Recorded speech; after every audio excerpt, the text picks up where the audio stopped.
귀한 찬양 너무 감사하고 외로웠고, 우리 카나포 어디 있어요? 아, 카나포. 예, 너무 멋졌습니다. 너무 찬양 일동이 은혜롭고요. 감사하고요. 우리 오늘 하나님이 주시는 말씀, 우리 하박국서 2장 1절에서 4절 말씀입니다. 화면에 띄워주셨네요. 우리 한번 다 같이 말씀을 읽도록 하겠는데요. 우리 한 절씩 교독하고요. 우리 마지막 4절은 같이 읽겠습니다. 제가 먼저 읽습니다. 내가 내 파수하는 곳에 서며 성부에 서리라. 그가 내게 무엇이라 말씀하시는지 기다리고 바라보며 나의 질문에 대하여 어떻게 대답하시는지 보리라 하였더니, 여호와께서 내게 대답하여 이르시되 너는 이 묵시를 돌아가여 하나의 명맥이 생기되 달려가면서도 이룰 수 있게 하라. 이 묵시는 정한 때가 있나니 그 종말이 속히 이르겠고 결코 거짓되지 아니하리라. 비록 더딜지라도 기다리라. 지체되지 않고 반드시 응하리라. 보라, 그의 마음은 교만하며 그 속에 정직하지 못하나 의인은 그의 믿음으로 말미암아 살리라. 아멘. 할렐루야. 네, 수련회 자리에 나오신 여러분 환영하고 축복하고요. 주님 이름 환영합니다. 손 한번 인사하겠습니다. 잘 오셨습니다. 축복합니다. 예, 손 잡아주시고 어깨 두들겨주시고. 예, 야, 이미 이 자리에 나오신 것만으로도 이미 승리하신 줄로 믿습니다. 여러분 지금 금요일이에요. 불타는 금요일 불금인데 다른 데 안 가 있고 여기 성전에 이 자리에 수련회 자리에 나왔다는 것 자체가 엄청난 축복이고 하나님의 큰 은혜인 줄 믿습니다. 여러분 이미 승리하셨어요. 할렐루야. 네, 너무 감사하고 여러분 얼굴 보고 이렇게 가까이서 또 말씀 전할 수 있게 돼서 너무 귀한 시간인 것 같습니다. 그런데 이렇게 앞에는 다 비어있고 뒤에만 다 차 있어서 좀 이렇게 좀 바짝바짝 좀 와주시면 좋겠어요. 뒤에 좀 나이 드신 분들은 제가 이해를 해요. 근데 조금 젊으신 분들이라고 생각하시는 분들은 좀 앞으로 좀 오셨으면 좋겠고, 우리 오간사님 같은 경우는 제가 저 뒤에 의자에 앉아도 제가 허락을 해요. 그런데 그 이하 분들은 조금 이제 앞으로 좀 당겨주시면 감사하겠습니다. 그리고 또 허리가 좀 불편하신 분들은 저 의자에 가서 좀 앉으셔도 됩니다. 예, 괜찮습니다. 예, 감사합니다. 예. 다리 불편하시고 좀 몸이 안 좋으신 분들은요 의자에 좀 앉으셔도 됩니다. 괜찮습니다. 부감님은 딱 바닥에 앉아계세요. 바닥에 앉아있지 마시고. 네. 그러다가 한기 들어가면 큰일 나요. 좀 이렇게 장판으로 좀 올라오시고. 이제 센터가 좀 애매하네. 센터가 여기 맞나요? 네. 좋습니다. 첫 수련회 우리 아까 옥신 간사님하고 잠깐 얘기했는데 목사님 첫 수련회시네요. 식사하면서 같이 기대가 됩니다 이렇게 얘기를 해서 제 마음이 또 설레시고 또 하나님께서 또 이렇게 귀한 우리 팀장님들 또 우리 간사님들 통해서 준비하고 계셨구나 하는 마음에 설렘이 있었습니다. 여러분 2주 전에 우리 간사님들, 리더들, 팀장님들, 성김이들 뭐 했는지 혹시 아세요? 예, 리더 리트릿 했습니다. 그 시간에 뭐 했는지 아십니까? 우리 남한산성 가서 넘어진 거는 그것도 하나의 일부죠. 남한산성 가서 얼음판에서 넘어졌어 우리 욱진 간사님이. 그것도 하나의 우리 또 에피소드이죠. 근데 리더 리트릿 때 우리가 한 게 있습니다. 리더들이 모여서 뭐 했을까요? 수련회 준비하고 기도했습니다. 그래서 저는 이 시간이 그저 시간이 되어져서 하는 시간이 아니라 우리 리더들이 먼저 마음으로 하나님께 나아가서 기도했고 또 준비했기 때문에 지금 진행하고 있다고 생각이 들고요. 또 하나님께서 미리 한 달 전 그 전부터 준비하셔서 이 귀한 시간이 된 게 아닌가라는 생각이 듭니다. 여러분 우리 리더들 위해서 한번 큰 격려의 박수 했으면 좋겠습니다.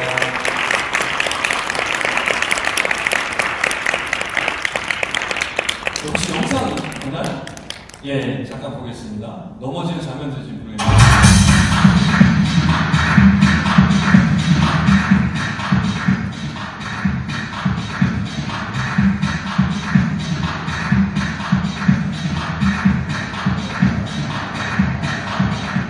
예, 감사합니다. 어떤 걸로요?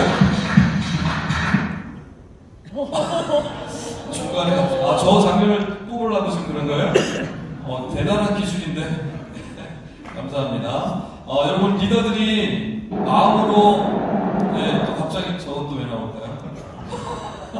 지금 약간 영상에 좀 이제 방송에 문제가 있습니다. 이게 또 수련의 묘미죠.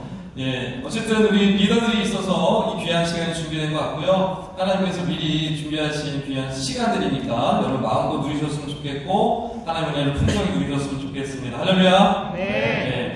오늘 우리가 믿음에 대한 찬양을 했는데 오늘 주제는 뭘까요? 위로 하나님입니다. 위로 하나님. 우리가 찬양을 계속 했지만 오늘 하박국서를 가지고 한 게 나올 텐데요. 저희 가정 얘기 잠깐 하자면 저희 둘째 아이가 지금 이제 축구를 하고 있어요.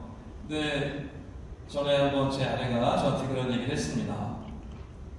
여보, 누구 우리 지훈이 우리 둘째 아이 친구 누구는 키 크는 주사를 맞았대요. 키 크는 주사를 맞아서 효과가 좀 있다는 것 같네요. 저한테 이제 이런 얘기를 했어요. 그렇게 얘기하는 것은 무슨 뜻이죠? 우리 애도 좀 맞춰보자, 이제 이런 뜻이죠. 뭐 그렇게 직접적인 표현 안 했지만.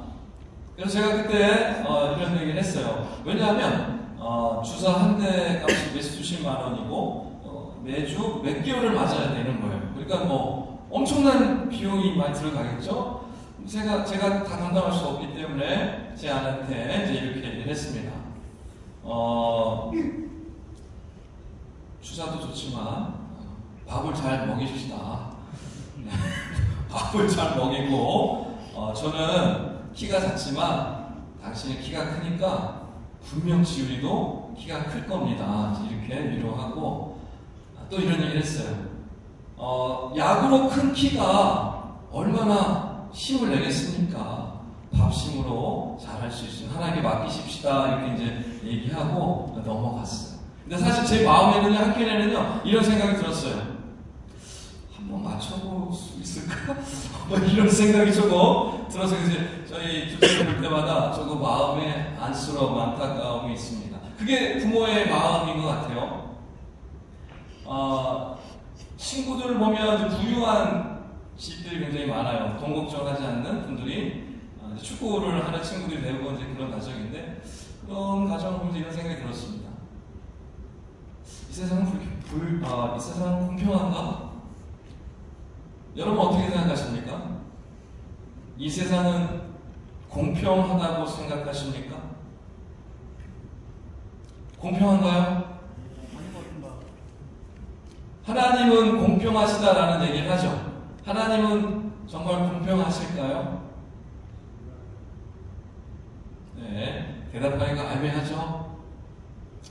이 세상은 공평하지 않습니다. 여러분 보고 있는 것처럼 전혀 공평하지 않아요. 예전에 유행어가 있었죠. 금수저, 은수저, 흙수저. 무슨 뜻인지 아십니까? 요즘은 이 말을 잘 안 쓰는 것 같은데 태어날 때부터 손에 쥐어진 게 누구는 금수저예요. 태어날 때부터 누구는 은수저를 갖고 태어나고 태어날 때부터 누군가는 흙수저, 흙으로 만든 수저, 뭐 플라스틱 수저도 있었는데 흙수저, 금수저, 은수저. 이게 뭡니까? 이미 이 세상에 살아가는 사람들은 태어날 때부터 정해져 있어요. 누구는 흙수저 갖고 싶어서 흙수저 갔습니까? 누구는 뭐 잘한 게 있어서 금수저를 만나요? 그렇지 않죠. 자, 그래서 가만히 세상을 보면 세상은 불공평한 것 투성이입니다. 그래서 여러분 솔직히 세상은 불공평하다라는 것을 인정하셔야 합니다. 인정하지 않으면 어때요? 하나님은 공평하셔요. 하나님은 공평하신 하나님이시잖아요. 만약에 하나님은 공평하신 하나님이에요 라는 그 마음으로 살아간다면 큰 어려움을 당할 수 있습니다. 왜일까요? 세상은 너무나 공평하지 않기 때문이죠. 순수한 마음에 하나님은 공평하실 거예요. 하나님은 공평하셔요. 아무리 되뇌어도 불공평한 세상에 들어가는 순간 너무너무 큰 어려움을 당할 수밖에 없기 때문에 그렇습니다. 그래서 여러분, 내적으로 단지 평안을 누리는 것으로 만족하고 세상이 불공평하다는 것으로부터 눈을 돌려버리면 여러분이 믿는 청년으로서 살아가는데 굉장히 큰 문제들이 생깁니다. 여러분이 적어도 믿는 사람이잖아요. 그러면 이 세상이 불공평하다고 여러분이 정말 느끼고 있다면 그 속에서 여러분이 어떻게 하나님의 백성으로 살아가야 될지를 고민해야 합니다. 그저 원만불평으로 끝나는 것이 아니라 불공평한 세상이라는 것을 인정을 하고, 그렇다면 그 속에서 내가 어떻게 하나님의 백성으로 믿는 청년으로서 살아가야 하는가를 끊임없이 고민하고 그 주제를 가지고 여러분이 싸워 나가셔야 합니다. 그게 이 시대에 우리에게 필요한 하나님의 마음입니다. 그래서 원만불평하는 건 아니더라도 이거는 너무 불공평한 거 아니야? 라고 말할 수 있어야 돼요. 반응할 수 있으셔야 돼요. 그래서 불공평하다고 어떻게 보면은 막 이렇게 막 이런 싫은 소리도 할 수 있고 막 이런 세상의 불공평에 대해서 막 이렇게 할 수 있는 그런 얘기들, 그건 불신앙이 아닙니다. 불신앙이 아닙니다. 그렇게 해야 됩니다. 그렇게 했던 사람이 있어요. 지금으로부터 2600년 전 사람이네요. BC 6세기니까 하박국 선지자가 그랬어요. 불공평한 세상을 보면서 하나님 앞에 시위했어요. 시위. 그게 불신앙인가요? 그게 믿음 없는 모습인가요? 아니에요. 하박국 선지자는요, 이 세상이 너무나 불공평해서 너무나 화가 나서 견딜 수가 없었어요. 그래서 하나님 앞에 따지기 시작하는 거예요. 하나님, 이게 뭡니까? 세상이 이렇게 돌아가는데 어떻게 하나님 가만히 계시죠? 라고 막 따져요. 그게 하박국 선지자예요. 지금 이 시대에 이런 거 똑같은 거예요. 아니, 저 부자는 욕심도 많지, 신과 권력으로 더 많은 것을 가지려고 저렇게 바락바락 애쓰고 있네. 근데 성실하게 일하는 사람들은요, 늘 가난해요. 늘 당하기만 해요. 신과 권력이 있는 사람들은요, 그 신과 권력을요, 죄를 지어도요, 심판받지 않아요. 그런데 신과 권력이 없는 사람은요, 조금 잘못해도 그냥 감옥 가는 거예요. 그런 세상에 우리가 살아가고 있단 말이에요. 여러분, 이런 세상을 보면서 어떻게 살아갈 거예요? 무슨 마음으로 살아갈 거예요? 그냥 교회 와서 기도하고 위로받고 평안을 누리고 밖에 나가면 또 그 불공평한 세상 속에서, 치열한 세상 속에서 이리저리 치이면서 당하면서 그렇게 살아가실 거예요? 하박국 선지자가요, 하나님 앞에 너무나 불공평한 세상을 향하여 소리쳐 외쳐요. 여러분, 그 하박국 선지자의 마음을 여러분이 회복하셨으면 좋겠어요. 하나님, 왜 이렇죠? 왜 하나님 가만두시죠? 하나님, 도대체 이 일들을 통하여 하나님 어떻게 하실 거예요? 그래서 이 하박국 선지자의 말씀은 일반 선지서들처럼 하나님의 말씀이 임해서 그 말씀을 그저 전하는 그런 형식의 말씀이 아니에요. 독특한, 거꾸로인 형식을 가지고 있어요. 하박국 선지자가 먼저 하나님 앞에 시위를 해요. 시위를. 하나님 앞에 시위를 해요. 하나님이 그 시위를 가만히 들으시고 그 시위에 대해서 조목조목 대답해 주시는 형식이에요. 이게 하박국서예요. 아주 재미있어요. 한번 보길 원하는데, 오늘 말씀 읽지 않아서 우리 1장 말씀 참고 말씀으로 제가 드렸는데요. 하박국 1장 2절 4절 부분인데 한번 읽어봤으면 좋겠습니다. 네, 감사합니다. 제가 2절, 여러분 3절, 4절은 같이 읽을게요.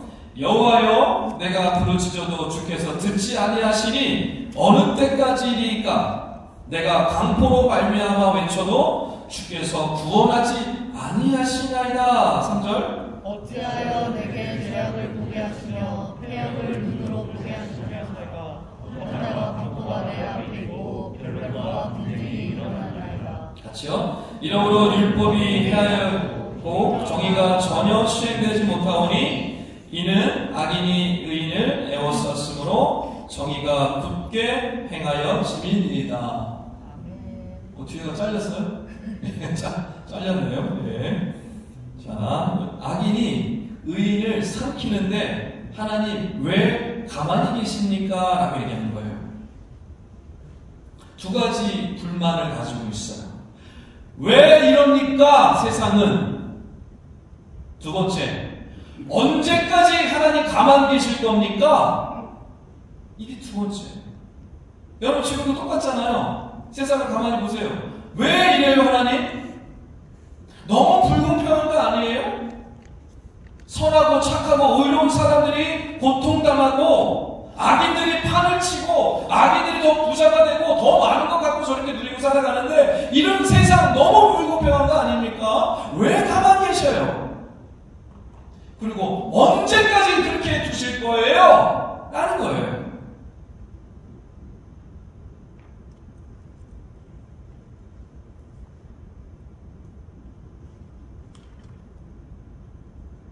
이 하박국 선지자의 불평에 하나님께서 대답하세요. 그런데 전혀 뜻밖의 대답을 해주시는 거예요. 마치 동근서가 파듯이 대답을 해주세요.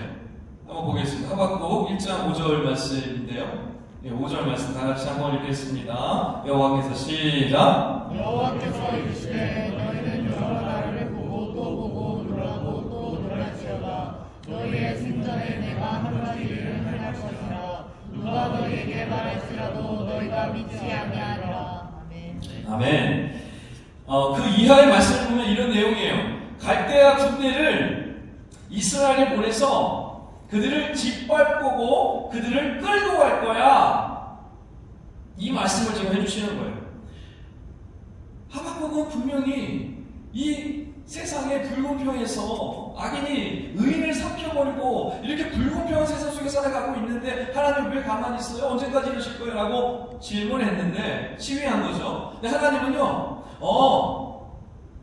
내가 갈대아 사람들 그곳으로 보내서 다 짓밟고 다 데려갈 거야 라고 얘기하시는 거예요. 기가 막힌 대답이죠. 정답이 아니잖아요. 하박국이 원한 대답이 아니에요. 너무 기가 막힌 거죠. 상황은 더 복잡해져 가고 있는 거예요. 아니, 하나님이 지금 뭐 하는 거냐면 악인을 데려다가 의롭다라고 인정받은 사람들을 심판하시겠다라는 거예요. 착하고 성실하게 살아가는 사람들을 짓밟겠다라는 거예요. 지금 말도 안 되는 소리를 지금 또 하나님이 하고 계신 거예요. 그래서 다시 하박국이 하나님 앞에 또 시위를 합니다. 그게 13절 말씀인데 1장 13절 말씀을 한번 다 같이 한번 읽어보도록 하겠습니다. 1장 13절 맞습니다. 주께서는 다시 한번 읽습니다. 시작. 주께서는 눈이 정결하심으로 악을 참아보지 못하시며 폐역을 참아보지 못하시거늘 어찌하여 거짓된 자들을 방관하시며 악인이 자기보다 의로운 사람을 삼키는데도 잠잠하시나이까. 아멘. 하나님, 악인이 의로운 사람을 삼키는 거잖아요. 여기서 아주 완곡한 좋은 표현으로, 멋진 표현으로 주께서는 눈이 정결하심으로 라고 표현하고 있지만 속된 이야기로 이런 뜻인 거예요. 하나님, 눈이 어떻게 잘못되신 거 아니에요? 아니 지금 눈앞에 보이는 현실이 너무 뻔한데 하나님 어떻게 이걸 그렇게 바라보시죠? 라고 지금 질문 던져요. 어떻게 보면 하나님의 약점, 하나님의 대답에 대한 어떤 그 잘못된 부분을 지금 이 하박국이 딱 잡은 거예요. 그래서 하나님이 다시 묻고 있는 거예요. 하나님 그건 아닌 것 같은데요. 하나님 잘못 보신 것 같은데요. 라고 하면서 지금 따지고 있는 거예요. 그 하박국의 이야기를 듣고 하나님께서 나타나셔서 오늘 우리가 읽은 하박국 2장 1절부터의 말씀을 주시는 거예요. 여러분, 하나님께서 뭐라고 대답하시는지 잘 보셔야 돼요.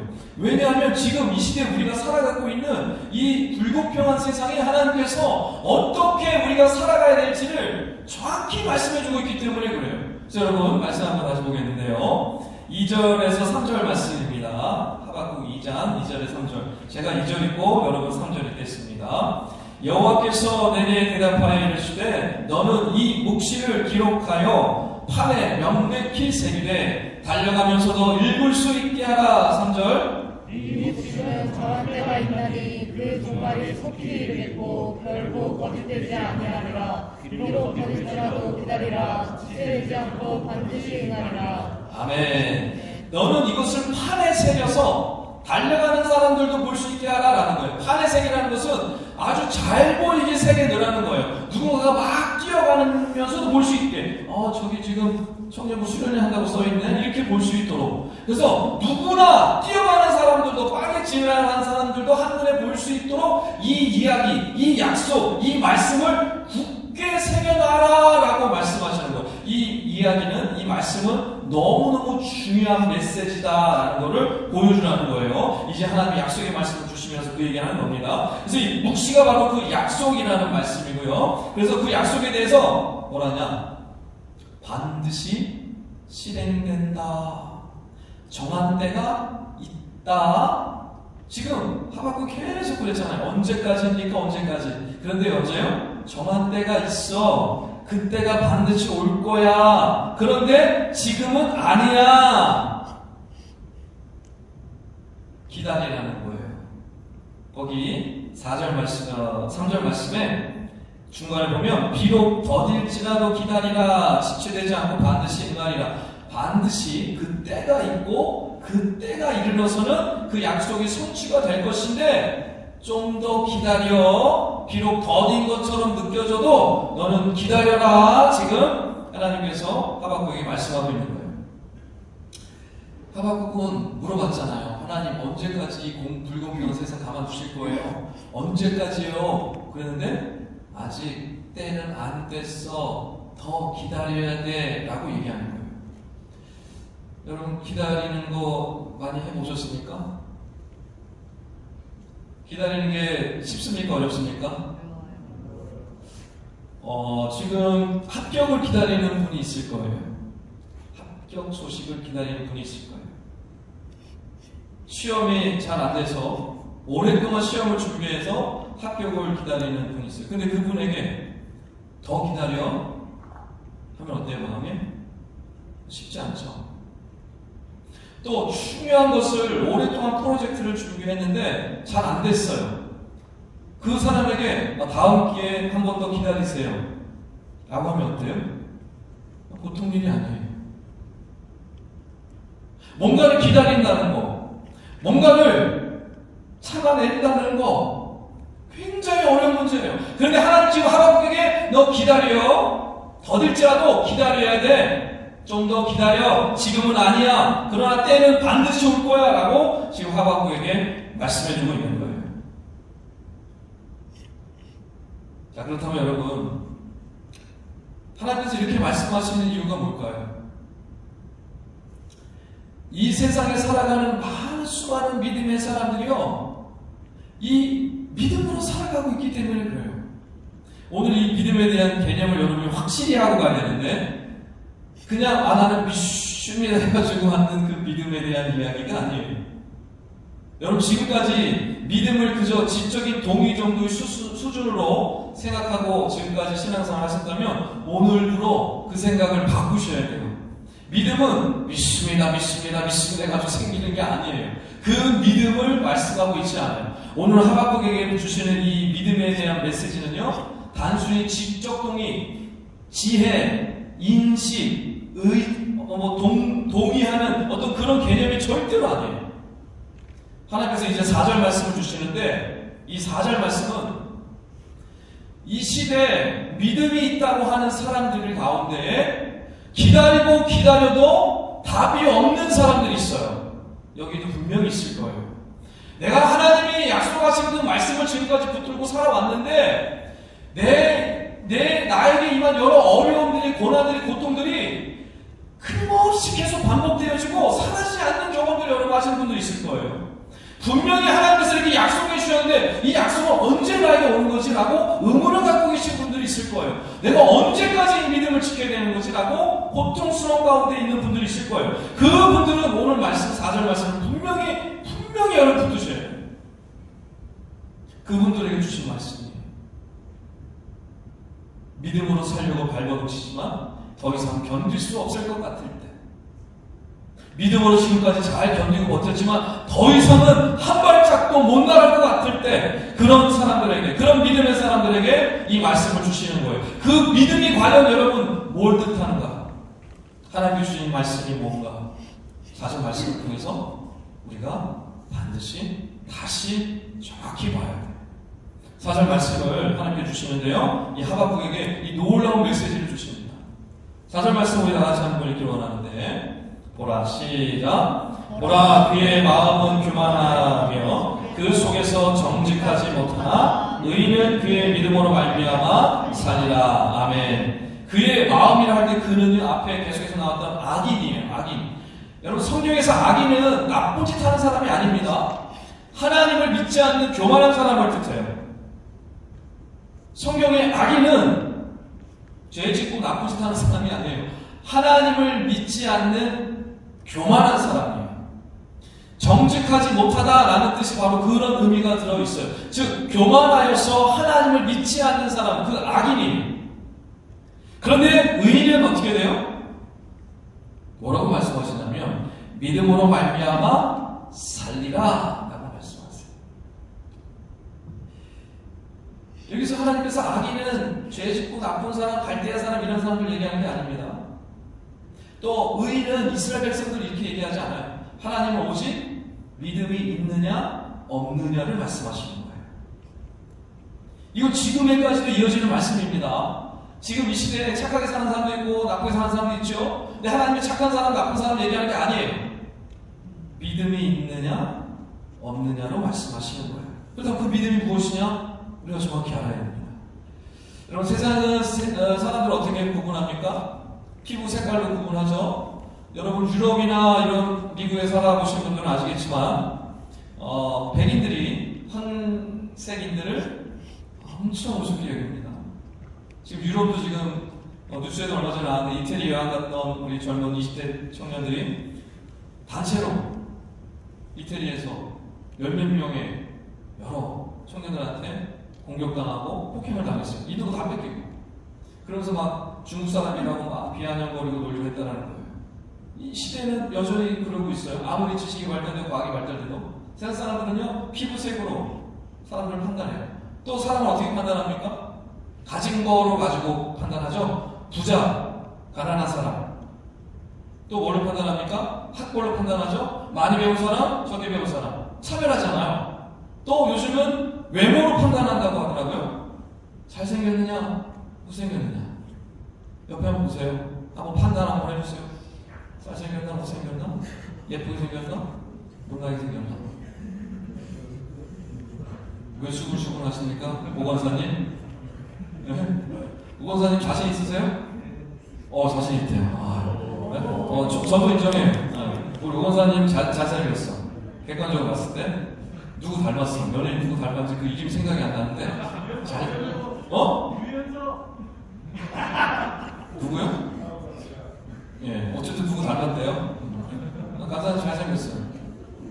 그래서 잘생겨서 다른 사람 이렇게 볼 때 나보다 못생기면 좀 이렇게 합니까? 네? 그래요? 혹시? 욱진이 볼 때만 그래요? 혹시 나보다 못생겼네 그러면서 자신감이 막 생겨요? 좀 그런 게 있구나. 그래요. 솔직해서 감사합니다. 자, 우리가 세상을 판단할 때 이 세상 사람들은요, 이렇게 다양한 기준을 가지고 사람을 판단하죠. 나보다 못난 사람, 나보다 잘난 사람. 근데 하나님을 그렇게 보지 않는데요. 오직 믿음이 있느냐, 믿음이 없느냐로 판단하신다고 말씀하고 있습니다. 그래서 악인에 대한 이야기를 이제 우리가 좀 해봐야 돼요. 의인은 그의 믿음으로 말미암아 살리라라고 말씀하셨어요. 악인은요 어떻게 된다는 얘기예요? 악인은 하나님을 믿어요, 안 믿어요? 안 믿어요. 하나님을 안 믿는 사람은 어떻게 된다는 거죠? 살지 못한다는 말씀이에요. 굉장히 심각한 메시지예요. 그래서 악인, 즉 하나님을 믿지 않는 자들은 결국에는 죽게 되어 있어요. 그런데 중요한 것은 그 의인은, 즉 하나님을 믿는 사람은 산다라고 말씀하고 있는 것이죠. 그런데 이 메시지가 여러분 우리는 이미 너무 오랫동안 자주 들어왔던 메시지예요. 그래서 이거를 여러분이 그동안 오해하고 착각하고 있었을 가능성이 굉장히 커요. 로마서와 갈라디아서에 이미 사도 바울이 이 말씀을 그대로 인용했죠. 하박국 2장 4절을 사도 바울이 즐겨서 사용해요. 구원에 대한 이야기를 할 때. 그래서 우리는요, 이게 자동으로 이해가 되어져요. 믿으면 구원받지? 믿으면 우리가 천국까지? 늘 이렇게 생각하는 거예요. 이게 자연스럽게 연결이 되는 거예요. 이게 잘못됐다는 게 아니에요. 근데 다시 한번 이 믿음에 대한 재정립을 우리가 할 필요가 있어요. 로마서 1장 17절에 이렇게 말씀하죠. 복음에는 하나님의 의가 나타나서 믿음에 이르게 하나니 기록된 바 오직 의인은 믿음으로 말미암아 살리라 것 같으니라 라고 말씀. 기록된 바라고 했을 때 사도 바울이 인용한 것은 하박국 2장 4절 얘기하는 거예요. 봐라, 의인은 오직 믿음으로 말미암아 살리라 라고 하지 않았느냐. 그걸 그대로 인용했고 갈라디아 3장 11절에도 그대로 인용해요. 또 하나님 앞에서 아무도 율법으로 말미암아 의롭게 되지 못할 것이 분명하니 이는 의인은 믿음으로 말미암아 살리라 하였느니라 라고 말씀하죠. 그래서 우리는 이미 이 말씀 잘 알고 있다고 생각해요. 하박국 2장 4절 말씀 우리는 익히 잘 알고 있다고 생각해요. 그렇지, 믿는 자는 구원받지 천국까지 당연한 거 아닌가? 이렇게 생각해요.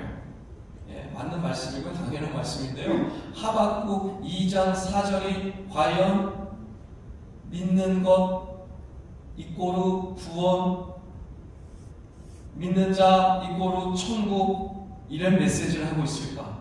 다시 생각해 보셔야 돼요. 자, 처음 질문으로 돌아갑니다. 하박국이 하나님께 뭐라고 질문했죠? 이 불공평한 세상, 악인이 의인을 잡아먹는 이 세상, 하나님은 언제까지 이런 상황을 내버려 두실 거예요? 왜 그냥 가만히 계십니까? 라는 거였어요. 자, 그래서 의인은 그럼 이 땅에 어떻게 살아야 되는 거예요? 이런 지금 하소연이란 말이에요. 근데 지금 하나님께서 만약에 여러분 갈라디아서 말씀, 로마서 말씀을 그대로 가져다 놓는다면 믿는 자는 구원받아, 이 얘기를 하는 거예요. 하박국은 그런 걸 물어봤나요 지금? 하박국이 지금 어떻게 이 땅에서 의인이 살아야 되는 거예요? 라고 지금 하나님 옆에 막 하소연하고 있는데 대답은 하나님이 잘 믿으면 구원받을 거야, 이 얘기 하시나요? 그 얘기가 아니에요.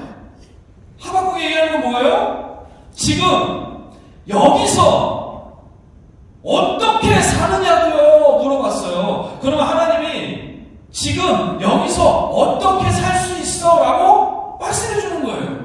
근데 그게 뭐예요? 믿음으로 이 땅에서 사는 거야 라고 얘기해주고 있단 말이에요. 그러니까 사도 바울이 의도적으로 이 말씀을 인용해서 구원을 설명한 거는 맞지만 하박국 2장 4절은 우리가 생각하는 사도 바울이 얘기한 구원에 대한 얘기는 아직 이르지 않은 얘기예요. 그 전이에요. 이 땅에 대한 이야기예요. 이 땅에서 믿는 자가 어떻게 살 수 있는가에 대한 그 믿음이라는 얘기예요. 따라하고 계십니까? 이해하고 계십니까? 네. 지원이 알겠어? 어렵습니까? 네. 이거 봐. 왜냐하면 여러분이 워낙 오직 의인을 믿음으로 살리라라는 로마서 말씀, 갈라디아 말씀이 너무 이게 오랫동안 젖어 있다 보니까 믿음은 당연히 구원받는 거지. 이건 당연히 맞아요. 당연히 맞는데 그 말씀만 생각하고 있으니까 하박국 2장 4절 말씀을 풀 수가 없어요. 하박국은 전혀 지금 구원에 대한 얘기하고 있는 게 아니에요. 천국 가는 얘기하고 있는 게 아니에요. 자, 그렇다면 하박국이 지금 이 땅에서 의인은 믿는 자는 어떻게 살아야 되는 거예요? 라고 질문했을 때 하나님께서 믿음으로 살아, 이렇게 대답하셨단 말이에요.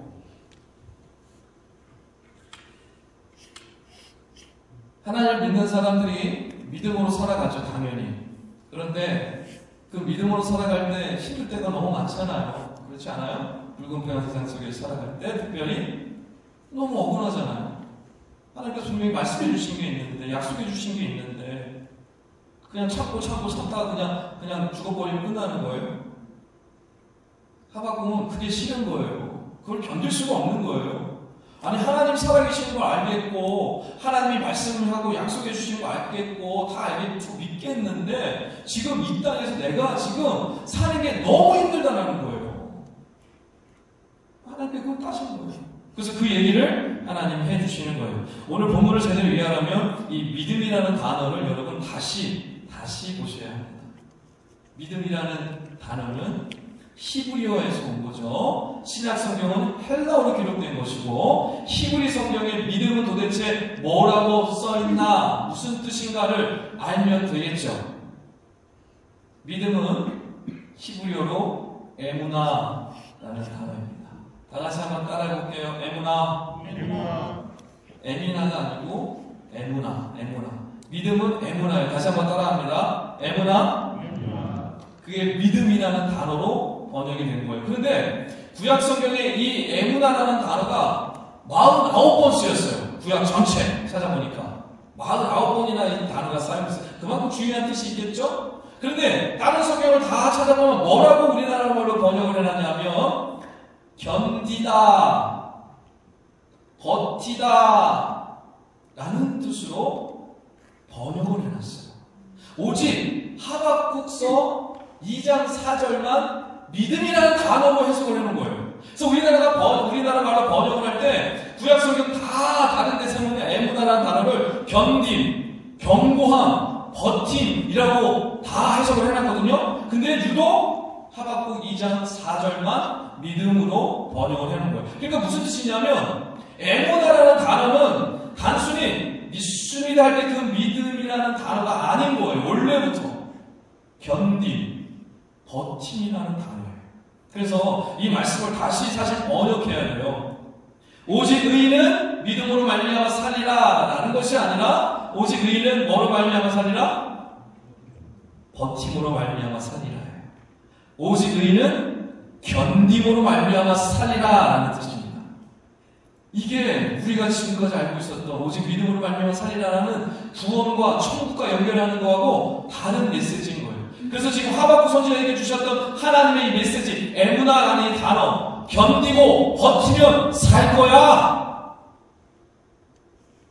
먼 천국 이야기, 죽은다는 이야기를 하고 있는 게 아니에요. 지금 여기 이곳 이 땅에서 견디고 버티면 살 거야. 지금 하박국에게 하나님 그 말씀해주고 있는 거예요. 하나님, 의인이 다 죽어가고 있어요. 언제까지 그냥 내버려두실 거예요?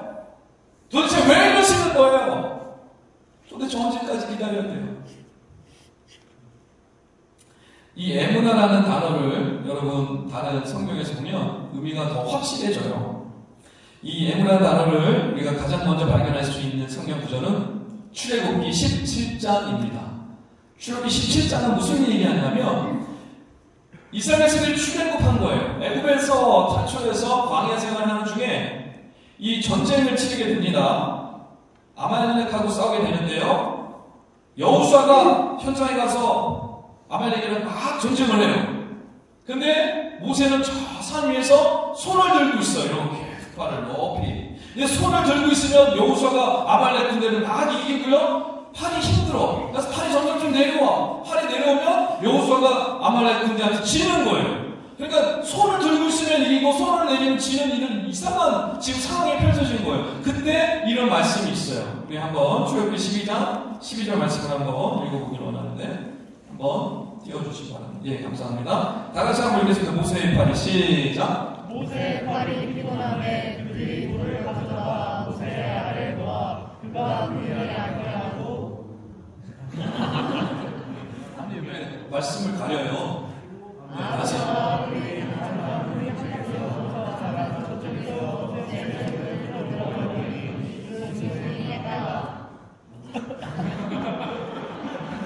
뭐예요? 그 손이 어떻게 된 거예요? 그 손이 해가 지도로 내려오지 아니한지라. 여러분 그 유인물에 소책자가 있죠? 네, 소책자를 읽으시는 게 더 나을 것 같아요. 네, 떴네요. 내려오지 아니한지라. 자, 그렇다면 질문이에요. 어떤 단어가 에무나라는 단어로 쓰였을까요? 히브리 성경에는 에무나가 나옵니다. 이 출애굽기 17장 이 말씀에서 어떤 단어가 에무나일 것 같으세요? 이게 12절에 그렇습니다. 내려오지 아니한지라를 우리나라 말로 표현한 거지 거기는 에무나라고 기록되어 있어요. 무슨 뜻일까요? 모세가 팔이 힘들어. 혼자 너무너무 힘들어. 우리가 벌써 가서 아시잖아요. 팔 힘들죠? 들고 있으면 그거 똑같은 거예요. 지금 벌 받는 것처럼. 그런데 팔이 내려오는 거를 옆에서 아론과 훌이 보고 안 되겠다. 팔이 내려오는 거 지니까 계속 들어줘야 되겠다. 그래서 둘이 올라가가지고 한쪽 아론이 한쪽은 훌이 올라가서 손을 높이 들어줘요. 그래서 팔이 안 내려오는 거죠. 그게 바로 내려오지 아니한지라는 그 단어가 바로 에무나라는 단어예요. 그건 무슨 뜻이에요? 팔이 버텼다, 견뎠다, 내려오지 않았다는 뜻이 바로 견뎠다, 버텼다라는 뜻이죠. 그래서 어떻게 했어요? 승리했죠. 이게 믿음이라는 단어로 번역된 에무나예요. 그래서 이 의인은 견디다, 버티다 라는 말씀을 지금 주고 계신 거예요. 그래서 의인은 그의 버팀으로 말미암아 살 거야 라고 하나님께서 말씀해 주신 것입니다. 자, 그렇다면 중요한 질문이에요. 의인은 도대체 무엇을 믿고 견디고 버틸 수 있을까요? 뭐 믿을 게 있어야죠. 뭘 보고 뭘 믿고 견디고 버텨야 돼요? 하나님의 약속. 앞에 묵시라고 나왔죠. 하박국 선지서에 묵시 3절 4절 나오는 그 묵시, 그 약속이 하나님의 약속을 바라보고 하나님의 말씀을 의지하고 그것을 보고 견디고 버티라는 거예요. 그게 믿음이라는 거예요. 여러분 지금까지 믿음은 그냥 지적인 동이고 믿습니다 하면 되는 그런 개념으로 여러분이 알고 계셨다면 오늘부로 전혀 그런 뜻이 아니라는 걸 아셨으면 좋겠어요. 믿음은 뭐예요? 하나님의 약속, 하나님의 말씀을 붙들고 뭐 하는 거예요? 견디는 거라고요. 버티는 거라고요. 그게 믿음이다. 그게 의인이다라고 얘기하는 거예요. 이 이야기는 아브라함을 통해서 우리가 더 확실히 알 수 있는데요. 창세기 15장 4절 6절 말씀입니다. 한번 말씀 한번 올려주겠어요? 창세기 15장 4절 6절. 멈췄어요? 제가 읽어드릴게요. 창세기 15장 4절 6절 이렇게 말씀합니다. 여호와의 말씀이 그에게 임하여 이르시되 그 사람이 내 상속자가 아니라 내 몸에서 날 자가 내 상속자가 되리라 하시고 그를 이끌고 밖으로 나가 이르시되 하늘을 우러러 무뼈를 셀 수 있나 보라. 또 그에게 이르시되 네 자손이 이와 같으리라. 아브라함이 여호와를 믿으니 여호와께서 이를 그의 의로 여기시고 라고 말씀하고 있어요. 아브라함이 하나님께 약속을 받았죠? 네 자녀들 자손 모래와 같이 바다의 모래와 같이 하늘의 별과 같이 많아질 거야. 근데 아브라함은 자녀가 있었어요? 없었어요? 아니 없었어요. 근데 아브라함이 그걸 믿어요. 나 지금 75세가 됐어. 근데 애를 낳을 수 있는 상황이 아니야. 그렇죠? 사라도 그렇고. 그런데 하나님이 너를 통해서 너의 자손들이 이렇게 많아지게 할 거야 라는 그 메시지를 듣고 믿어요. 믿고 믿음이라고 그냥 대충 살았나요? 아니죠. 어떻게 했습니까? 정말 믿고 기다리며 살아요. 그게 바로 의라고 해요. 여러분 의는 단순히 그 순간 믿음이 내가 생기는 게 아니고요. 그 믿음을 가지고 하나님의 약속을 붙들고 그 시간들을 견디어내는 거예요. 그게 진짜 의고 진짜 믿음인 거예요. 아브라함에게 보여주셨던 그 모습들, 아브라함이 의롭다 인정받았던 그 모습들, 수십 년을 애를 기다리잖아요. 그 믿음인 거예요. 그것을 의롭다라고 인정해 주신 거예요. 그래서 의인은 약속을 믿고 버티고 견디는 사람이라는 것을 여러분 반드시 기억하셔야 합니다. 그래서 이건 지금도 마찬가지예요. 교회 밖에서 여러분 살아가시면서 불공평하고 억울한 생활들, 또 먹고 살기 어려울 때도 있고 참 억울한 세상 속에서 이리 치고 저리 치고 살아가실 때도 있을 거예요. 그럴 때 쉽게 교회를 떠나고 세상으로 가는 사람들이 있죠. 그러나 반대로 세상이 어렵고 힘든 여러 이리 치고 저리 치고 살아가더라도 끝까지 하나님 바라보면서 끝까지 붙들고 견디고 버티는 믿음의 사람들이 있어요. 또 교회 안에서 교회에 어떤 분란이 일어나고 어려움이 막 생기고 사건들이 일어나서 나 딴 교회 가서 신앙생활에 가버리는 사람이 있는가 반면에 그 어려움들이 있어도 끝까지 교회 안에서 견디고 버티고 하나님의 일하심을 바라보며 하나님의 말씀을 의지하여서 끝까지 참고 인내하는 사람들이 있어요. 여러분 교회 바뀌든 교회 아니든 하나님께서 사용하는 사람은 누굴까요? 끝까지 견디고 버티는 사람이에요. 여러분 그렇게 기억하셔야 돼요. 믿음이라는 지적인 동의로 나아가는 그런 사람을 하나님 사용하시지 않아요. 하나님은요, 하나님을 바라보며 말씀을 의지하며 붙들고 끝까지 견디고 버티고 인내하는 사람을 하나님 사용하세요. 그리고 그를 통해서 교회를 세워가시고 그를 통해서 하나님의 놀라운 나라를 세워가시고 회복시켜 가시는 거예요. 그리고 그걸 통해서 그 옆에 있는 사람들을 회복시켜 나가시죠. 이게 하나님이 하시는 일이에요. 하나님이 하시는 방법이에요. 우리 싱크 청년반에 그런 믿음, 견디고 버티고 끝까지 참고 나가는 그런 청년들이 많이 일어났으면 좋겠어요.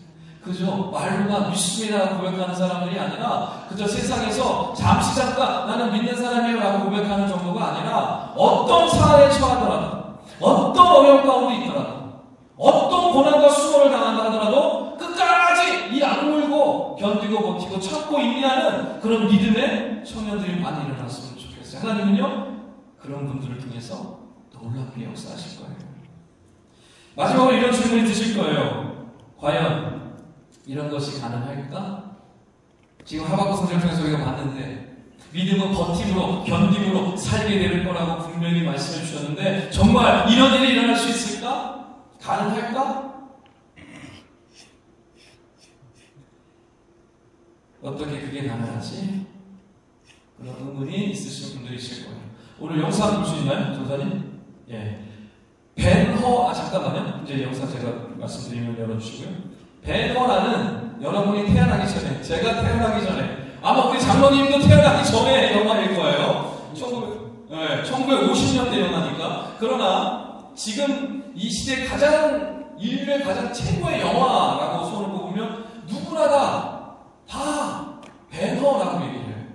벤허는 우리 그리스도인들이 반드시 봐야 할 명작 중의 명작입니다. 여러분 못 보신 분들이 대부분일 텐데 너무 길어요. 3시간, 4시간이 넘으니까. 자, 그런데 그 벤허의 중요한 마지막 장면이 말 경주하는 장면이에요. 그 콜로세움에서 그리스도인들이 학대당하고 죽임당하는 초대교회 그 핍박의 시절 속에서 그 현장에서 벤허라는 주인공이 마지막 목숨을 걸고 경주를 합니다. 말을 타고. 그 장면 한번 보도록 할게요.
장면이 이제 15분 정도 경주 장면만 15분이에요. 1만 5천 명이 4개월 동안 찍은 명장면이에요. 지금은 CG가 발달되어 있어서 뭐 사람들 동원이 안 되지만 그때 15,000명이 실제 저기서 4개월 동안 찍어서 15분의 명장면을 만들어냈어요. 자, 여기 주인공 베너라는 사람이 찰턴 헤스턴이라는 아주 유명한 배우입니다. 이 배우가 경주 말을 이끄는 거를 해본 적이 없는 거예요. 근데 어쨌든 이걸 해야 되잖아요. 그 말을 채찍질하고 말을 타고 가야 되는데 이게 너무 아무리 연습을 해도 잘 안 되는 거예요. 그래서 감독한테 이렇게 얘기했대요. 감독님, 저 자신 없어요. 제 경주에서 이길 자신이 없습니다. 이거 어떡해요? 근데 감독이 이렇게 얘기했대요. 당신은 그저 경주에만 남아 있으십시오. 그러면 내가 당신을 이기게 해주겠습니다. 라고 얘기했어요. 주인공 베너가 이 전적이거든요. 앞에 이제 마지막 장면에 말에 떨어졌던 멜살라라는 이 이 아주 악독한 사람이에요. 이 경주를 통해서 이제 배너를 죽게 돼 있는 거죠. 지면 죽는 거니까. 근데 메살라가 마차도 튼튼하고 말도 좋고 바퀴도 막 뭐 이렇게 칼다리 박히고 막 다 이길 수 있는 조건을 다 가졌어요, 메살라가. 그런데 결국에 메살라가 참패를 당하죠. 어떻게 너무나 지금 장비가 수없지 않은 배너가 경주에서 이길 수 있었을까요? 어떻게 이겼습니까? 감독이 극본을 그렇게 만든 거죠. 감독이 살벌 헤스턴이 걱정한 거예요. 나 경주가 이거 잘 못 끄는데 이거 1등으로 들어가야 되는데 저리가 할 자신이 없어요. 그러니까 당신 걱정하지 마세요. 경주 거기 그냥 말만 붙들고 있으면 내가 이기게 해줄 테니까 걱정하지 마세요 하는 거예요. 결국에 진짜 어떻게 됐어요? 영화의 장면을 저희가 보았듯이 배너가 이겼어요. 영화 감독의 각본을 그렇게 짠 거예요. 여러분, 우리 인생도 똑같아요. 내 삶의 모든 각본을 누가 쓰고 있어요? 하나님이 쓰고 있어요. 그리고 하나님이 친히 내 삶을 감독하시고 지금도 인도하고 계세요. 하나님이 우리에게 말씀하시는 거예요. 너는 단지 경주에만 나만 있어. 그럼 내가 승리하게 해줄게. 너는 끝까지 버티고 견디고만 있어. 그럼 내가 너를 살게 해줄게. 오늘 하박국 선지를 통해 주시는 메시지예요. 너는 견디고 버티고만 있어. 내가 다 해결해 줄게. 너는 그 자리에 경주에 남아있기만 있으면 돼. 그럼 내가 너 승리하게 해줄게. 하나님 지금 하박국에 그 말씀을 주시고 있는 거예요. 하박국이 말씀 들고 얼마나 큰 위로를 받았는지 우리가 잘 아는 너무 멋진 찬양의 고백에 이 시를 남기게 되죠. 자, 그래서 하박국이 쓴 하박국 3장 17절 18절 말씀을 우리가 같이 읽고 마무리 좀 하도록 하겠습니다. 다 같이 17절 18절 있습니다. 시작. 비록 무화과 나무가 우승하지 못하며 포도나무에 열매가 없으며 감람나무에 수출이 없으며 밭에 먹을 것이 없으며 우리의 양이 없으며 외양간에 소가 없을지라도 나는 여호와로 말미암아 즐거워하며 나의 구원의 하나님으로 말미암아 기뻐하리로다. 아멘. 아멘이시죠? 네. 하박국이 어떻게 이런 고백을 할 수 있어요? 아니 그 방금 전만 하더라도 하나님 이런 불공평한 세상 어떻게 하나님이 나눠둘 수 있어요? 언제까지 그렇게 하실 거예요? 말도 안 돼요. 막 이랬던 하박국이요. 하나님께서 너 버티고만 있어. 견디고만 있어. 내가 너 살려줄게. 살게 해줄게. 걱정하지 마. 라는 그 메시지를 듣고 너무나 감격하고 너무나 기뻐서 이 찬양을 불렀던 거예요. 여러분 우리가 늘 했던 찬양 아닙니까? 무화과 나무에 무성하지 않도록 포도나무 열매가 없어서 이 고백을 하는 거예요. 그래서 지금 당장 버티기 힘들지만 이제 먹을 것도 없어요. 먹을 게 하나도 없다는 뜻이에요. 지금 이 여러 가지 표현이다. 당장 이제 먹을 게 없어요. 그런데요, 기뻐요. 그런데요, 불안하지 않아요. 막 두렵고 죽을 것 같지 않아요. 왜요? 하나님이 버티고 견디기만 하면 살려주겠다 말씀하시니까 그런 거예요. 하박국이 너무 강력해서 이 고백을 했던 겁니다. 여러분, 하나님은 결코 의인은 돈으로 말미암아 살이라 라고 말씀하지 않으세요. 의인은 성공으로 말미암아 살이라 라고 말씀하고 있지 않아요.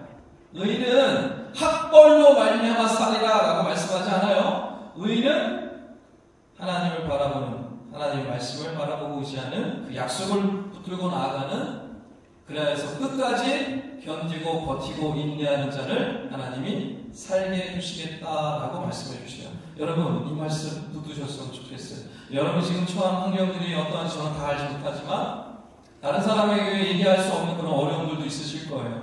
고통들도 있으실 거예요. 그런데 하나님은 다 알고 계세요. 그 분들에게 하나님 말씀해 주시는 거예요. 견디고 버텨 나아가면서. 우리 오늘 설교 제목이 뭡니까? 위로 하나님. 위로 하나님 바라보세요. 위로 하나님, 하나님 주신 말씀, 메시지 그러면 하나님이요, 끝까지 견디고 버틴다면 내가 너 살려줄 거야. 내가 너 책임질 거야. 내가 너 생명으로 인도해줄 거야. 내가 너에게 좋은 곳으로 베풀어 줄 거야 라고 말씀하고 있는 거예요. 말씀 정리합니다. 우리는 하나님의 백성이기 때문에요, 믿음으로 살아야 돼요. 그러나 그 믿음은 직접 동의가 아닙니다. 믿습니다 하는 입술만의 고백이 결코 아니에요. 이 믿음은 견디는 거예요. 버티는 거예요. 포기하지 않는 거예요. 어떻게 해요? 하나님 바라보며, 하나님 말씀 의지하며, 하나님의 약속을 바라보며, 위로 하나님을 바라보며 견디고 버티고 있냐는 거예요. 그게 진짜 믿음이라고 말씀하시는 거예요. 여러분, 예수님이 십자가에 달려 죽으시기까지 어떻게 견디고 버텼을까요? 예수님 우리랑 똑같은 몸을 입고 있으셨는데, 여러분, 그 십자가의 길, 그 십자가에 달리면서까지 그 모든 것을 견디고 버티셨어요. 어떻게 그럴 수 있습니까? 하나님 아버지의 약속, 살려주실 거라는 그 말씀, 내가 죽어도 살려주실 거라는 그 약속, 그거를 끝까지 붙들고 이 악물고 참고 견디고 버티셨어요. 그럼 예수님의 제자로 가는 우리들은 어떻게 살아야 돼요? 우리도 똑같이 살아야 돼요. 이런 현실이 어렵고 고통스럽고 힘든 삶의 연속이다 하더라도 이 악물고 견디고 버티고 인내하다 보면 하나님이요, 살게 해주세요. 하나님이 역사해 주시고요, 하나님께서 놀라운 은혜를 베풀어 주실 거예요. 그게 참 믿음이고 살아있는 믿음, 능력 있는 믿음입니다. 오늘 이 말씀을 여러분 마음속에 깊이 간직하시고, 오직 의인은 믿음으로 말미암아 살리라 라는 말씀도 많지만, 여러분 이제 그 말씀을 바꿔서 읽을 수 있으셔야 돼요. 오직 의인은 뭐로 말미암아 살리라? 버팀으로 말미암아 살리라, 견딤으로 말미암아 살리라 라는 이 메시지를 여러분 마음속 깊이 잘 새기시고, 여러분 삶 속에서 그렇게 살아가시므로 여러분 공동체를 살리시고, 여러분의 가정을 살리시고, 여러분의 직장 가운데 놀라운 회복의 역사를 이뤄가시는